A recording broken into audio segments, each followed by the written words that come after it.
আসসালামু আলাইকুম, আশা করি সবাই ভালো আছেন। সবাই স্বাগত আমার ব্লগ ভিডিওতে। আজকে মূলত একটি বিষয় নিয়ে আলোচনা করব। সেই বিষয়টা হলো, বর্তমানে ইসলামী দলগুলোকে একটি প্রশ্ন করা হয়। সেই প্রশ্নটা হচ্ছে যে, আপনাদের সভাপতি বা আমি যেটাই বলি না কেন, সেটা কি অন্য ধর্মের থেকে হতে পারবে? এই প্রশ্নটা কিন্তু বরাবরই ইসলামী দলগুলোকে করা হয়। এখন সেই ভিত্তি প্রশ্ন যদি বলি যে, অন্য যে দলগুলো আছে ইসলামী দল ছাড়া, সেই দেশভিত্তিক যদি আলোচনা করি, সেক্ষেত্রে অন্য ধর্মের কোন সভাপতি হয় কিনা সে বিষয়টাই আমি আসলে আপনার সাথে বিশ্লেষণ করব, এবং এই প্রশ্নটা নিহাতি এক ধরনের তামাশা, সে বিষয়ে আমি আপনাদেরকে প্রমাণ করব। পুরো ভিডিওটা দেখবেন, পুরো ভিডিওটা দেখলেই বুঝতে পারবেন যে এটা একটি রাজনৈতিক তামাশা ছাড়া আর কিছুই নয়।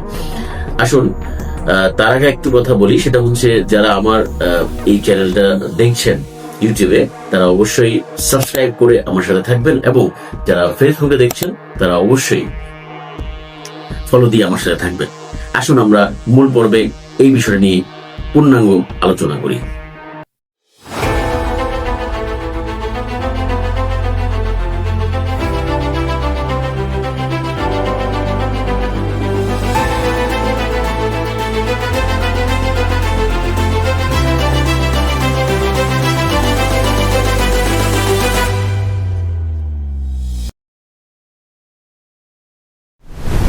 একটা প্রশ্ন সব সময় ইসলামী দলগুলোকে করা হয় যে, আপনাদের যে গঠন ব্যবস্থা, যে সংবিধান, সেখানে অন্য ধর্মের লোক বা অন্য ধর্মের কেউ কি সভাপতি হতে পারবে কিনা। তো অনেক ইসলামিক দল হয়তো বা অ্যান্সার করতে পারে, অনেক ইসলামী দল করতে পারে না, কারণ এখানে আসলে তাদের যেই কাঠামো, সে কাঠামো তারা এই জিনিসগুলো পুরোপুরি প্রকাশ করতে পারে না। এখন দেখেন, কেন প্রকাশ করতে পারে না? স্বাভাবিকভাবে তারা একটা আইডিওলজির মধ্যে রয়েছে, একটা একটা একটা ধর্মীয় বিশ্বাস থেকে তারা রাজনীতি করে। সেই জায়গা থেকে হয়তোবা তাদের যে রুলস, সে রুলসে একজন বিধর্মী বা অন্য ধর্মের লোক কখনো আসতে পারে না, এই ধরনের একটা বিষয় রয়ে যায়। তো এখন সবচেয়ে এখন যে বিষয়টা নিয়ে আমি কথা বলবো, সেটা হচ্ছে জামাতের যে বিষয়টা। জামাত কিন্তু বিভিন্ন অন্য ধর্মের উইং কিন্তু খুলেছে, এবং তাদেরকে সেখানে রাজনীতিতে অন্তর্ভুক্তি করার আস্তে আস্তে প্রক্রিয়া চালু করেছে। তো পরক্ষণে তাদেরকেও একটা প্রশ্নের সম্মুখীন হতে হয় যে, আপনাদের আমির কি অন্য ধর্ম হতে পারবে? এখন প্রশ্ন রইল যে, আমি কি বিষয়টা প্রথমে আপনাদেরকে বলেছি যে, এখানে অন্য ধর্মের লোক আসার বিষয় আসছে কেন? আমি যদি আমেরিকার রাজনীতিতে যাই, এখন পর্যন্ত যারা আমাদেরকে ডেমোক্রেসি শিখিয়েছে বা যারা ডেমোক্রেসির কথা বলে বুলি আওড়ায়, তাদের কথা একটু আমরা যদি আলোচনায় নিয়ে আসি, দেখেন তারা কি করে। তারা মূলত আমাদেরকে বোঝায়, শেখায় যে এটাই গণতন্ত্র, সবার অন্তর্ভুক্তি থাকতে হবে, ইনক্লুসিভ থাকতে হবে, সবার মত প্রকাশের স্বাধীনতা থাকতে হবে, এগুলোই তো শেখায়, তাই না?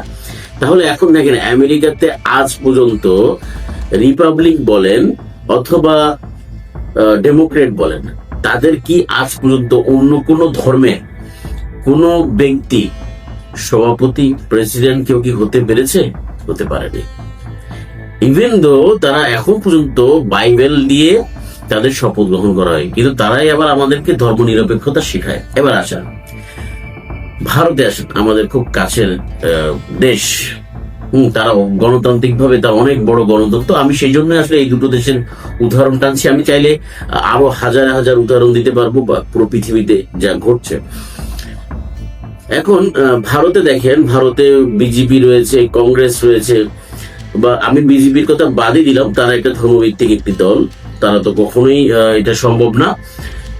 বা তাদের কিন্তু সেই বিষয়টা রয়েছে, মুসলমান বা অন্যান্য ধর্মের লোক বা যারা রয়েছেন তারা রাজনীতি করতে পারবে, এই বিষয়ে কিন্তু তাদের থেকে মোটামুটি একটা ধারণা রয়েছে, বা তারা এই বিষয়ে ক্লিয়ার একটা মেসেজ দিয়েছে। কিন্তু বিষয়টা হচ্ছে যে, তাদের সেই সভাপতি কি হতে পারে? কখনো হতে পারে না।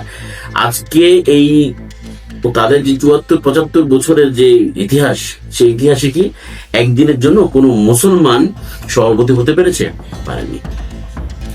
কংগ্রেসে আসেন, কংগ্রেসের ক্ষেত্রেও কিন্তু আমি সেম ভাবে বলবো, তাদের আজ পর্যন্ত তারাও কিন্তু ধর্মনিরপেক্ষ বা রাজনৈতিক ভাবে তারা বলার চেষ্টা করে যে ইনক্লুসিভ বা যে ইনক্লুসিভনেসের যে বিষয়গুলো কিন্তু তারা কিন্তু উল্লেখ করে। তাহলে এখন আপনারা বোঝার চেষ্টা করেন যে এই উপমহাদেশের মধ্যে এত বড় গণতান্ত্রিক দেশ, তারা পর্যন্ত তাদের ধর্মীয় যে ব্যক্তি দিয়ে বা ধর্মীয় বিষয়টা কিন্তু তারা সবসময় হাইলাইটেড রেখেছে। তাদের যারা হিন্দু ধর্মের অথবা যারা পারিবারিক তন্ত্র, সেই বিষয়গুলো কিন্তু তারাও দিয়ে রেখেছে। কিন্তু তারাই আবার আমাদেরকে শেখাতে আসে এটা গণতন্ত্র, এটা এভাবে চলবে, এটা এভাবে চলবে।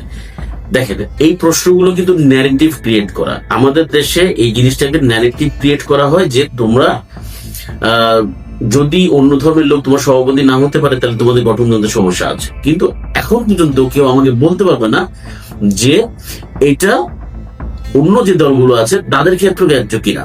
এখন আপনারা আমার দেশে আসেন, আমাদের দেশে এখন কি হয়, আওয়ামী লীগের শুরু থেকে আজ পর্যন্ত, আজ অব্দি আপনারা বলুন তো, এখন পর্যন্ত কোন হিন্দু, খ্রিস্টান, বৌদ্ধ থেকে সভাপতি হয়েছে?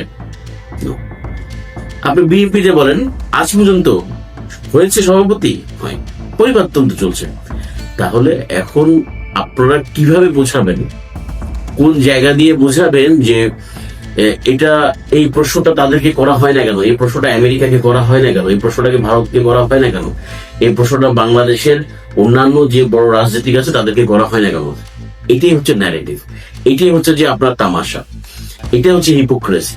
এই হিপোক্রেসির কারণেই মূলত প্রবলেম গুলো ক্রিয়েট হচ্ছে, এবং এটা ইচ্ছাকৃতভাবে করা হচ্ছে, এবং ধর্মীয় ভিত্তিক রাজনীতিকে প্রশ্নবিদ্ধ করার জন্য, বিভিন্নভাবে বিব্রত করার জন্য এই ধরনের প্রশ্ন করা হয়। কিন্তু আমার সবচেয়ে বড় বিষয় হলো যে আমাদের পার্শ্ববর্তী দেশ ভারতের ধর্মভিত্তিক রাজনীতি হচ্ছে, তারা আজকে প্রায় তৃতীয়বারের মতো টানা ক্ষমতা চালাচ্ছে, কোনো সমস্যা নেই, তাদের ধর্মভিত্তিক রাজনীতি চলবে, কোনো সমস্যা নেই। কিন্তু আমাদের দেশে ধর্মভিত্তিক রাজনীতি চলতে পারবে না, ক্ষমতা আসলে তো দূরের কথা, সেখানে রাজনীতি করতে পারবে না। তাহলে এই বিষয়টা এতটুকু মেসেজ দিচ্ছে যে এখানে হিপোক্রেসি হচ্ছে, গন্ডামি হচ্ছে, এখানে আর কিছুই হচ্ছে না। তো আমি আপনাদেরকে এই জিনিসটাই বোঝানোর চেষ্টা করছি যে এটা হলো একটি রাজনৈতিক তামাশা, আর কিছুই না। এই রাজনৈতিক তামাশার জন্যই মূলত বিব্রত করা এবং ইসলাম পন্থী যারা আছে তাদেরকে সবসময় ছোট করে দেখানো, এটা হচ্ছে যে মূলত এই রাজনৈতিক প্রোপাগান্ডা বা রাজনৈতিক তামাশা বলেন বা যেটাই বলেন না কেন, আমি এইভাবে এই জিনিসটাকে ব্যাখ্যা করব। তো এটাই ছিল আজকে আমার মূলত এই আলোচনা, এবং এই আলোচনার মাধ্যমে আপনারা কতটুকু বুঝতে পেরেছেন যে আসলে এই ইসলামী দল কে নিয়ে যে তামাশা হয়, ইসলামী দলকে নিয়ে যে ধরনের প্রোপাগান্ডা হয়, সেগুলো আসলে বাংলাদেশের জন্য ভালো কিনা, বা অন্যান্য দেশে এই ইসলামী দল বা ডানপন্থীদেরকে যে কিভাবে ট্রিট করা হয় সেগুলো বাংলাদেশের সাথে পার্থক্যটা কতটুকু, এতটুকু তো আপনারা হয়তো বুঝতে পেরেছেন যে এইভাবেই চলছে বিশ্ব রাজনীতি। আপনারা যদি আরেকটু আমরা যদি টেনে দিই পৃথিবীর অন্যান্য রাজনৈতিক দেশগুলোতে, এখন পর্যন্ত যারা আমাদেরকে ডেমোক্রেসি শেখায়, ইংল্যান্ডে দেখেন এখন পর্যন্ত কি কোনো অন্য ধর্মের লোক তাদের প্রেসিডেন্ট হতে পেরেছে? হতে পারেনি। বা তাদের মানে রাজনৈতিক ভাবে তাদের যে প্রধান সে হতে পেরেছে? হতে পারেনি। একটা দলের প্রেসিডেন্ট হওয়ার কি হতে পেরেছে? হতে পারেনি। তাহলে আমি কিন্তু ব্যক্তি প্রেসিডেন্টের কথা বলছি না, মানে রাষ্ট্র প্রেসিডেন্টের কথা বলছি না, আমি বলছি রাজনৈতিক ভাবে রাজনৈতিক দলের প্রেসিডেন্ট বা সভাপতি যেটাই বলে না কেন নেই। তো সেই জন্যই আমি বলতে চাচ্ছি এইভাবেই প্রোপাগান্ডা গুলো করা হয়, যাতে করে রাজনৈতিক ভাবে তারা যে সচেতন হয়েছে বা ইসলামিকদের দলগুলো, সেগুলোকে যেন দাবিয়ে রাখা যায়। এটা হচ্ছে যে মিডিয়ার এক ধরনের চাল বলা যায়, বা কোনো একটি দেশের উপরে প্রভাবিত অন্য দেশের কোন একটা চাল হিসাবে আমি মনে করি। আজকে এই পর্যন্ত, ভালো থাকবেন, সুস্থ থাকবেন, আসসালামু আলাইকুম।